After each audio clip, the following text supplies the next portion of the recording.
बिहार में 2025 के चुनाव की सरगर्मियां तेज हो गई हैं और इस बार चिराग पासवान ने बड़ा दावा किया है। मंगलवार को लोक जनशक्ति पार्टी रामविलास के दही चूड़ा भोज में उन्होंने कहा कि ये साल बिहार में डबल इंजन सरकार की वापसी का साल होगा। अब बात ऐसी है कि भोज में बिहार के डिप्टी सीएम सम्राट चौधरी, बीजेपी प्रदेश अध्यक्ष दिलीप जायसवाल और कई एनडीए नेता भी मौजूद थे। इस दौरान चिराग ने बताया कि प्रधानमंत्री ने 2047 तक भारत को विकसित देश बनाने का लक्ष्य रखा है और बिहार उनकी प्राथमिकताओं में है। उन्होंने कहा कि बिहार में 2 एम्स बनने जा रहे हैं, सड़कों का जाल बिछाया जा रहा है और गरीब कल्याण की परियोजनाओं पर तेजी से काम हो रहा है। चिराग ने आगे कहा कि हमारा लक्ष्य बिहार को अगले 5 साल में विकास की रफ्तार पर और तेजी से लेकर जाना है।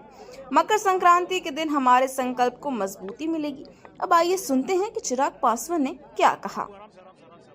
मैं ये मानता हूँ कि ये साल एक बार पुनः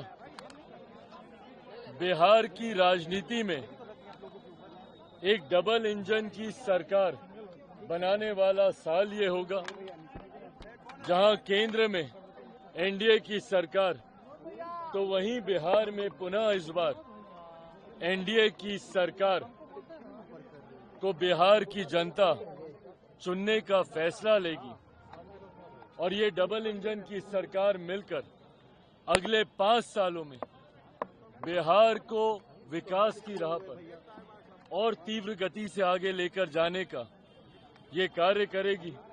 हमारे प्रधानमंत्री जी ने 2047 तक भारत को एक विकसित देश बनाने का लक्ष्य रखा है। ऐसे में भारत का हर एक राज्य विकसित राज्य बने, ये महत्वपूर्ण है।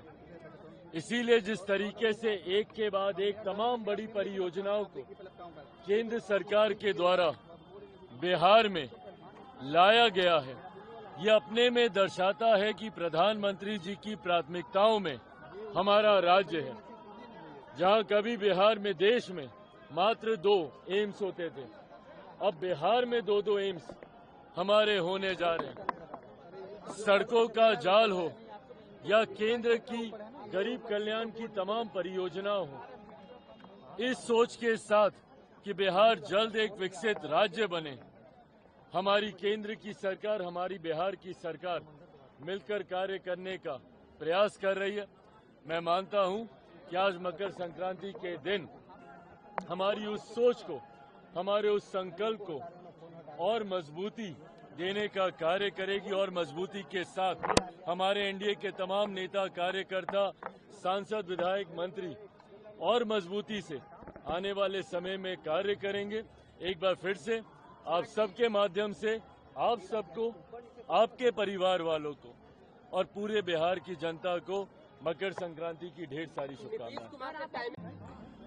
तो दोस्तों, क्या वाकई बिहार में डबल इंजन की सरकार लौटेगी?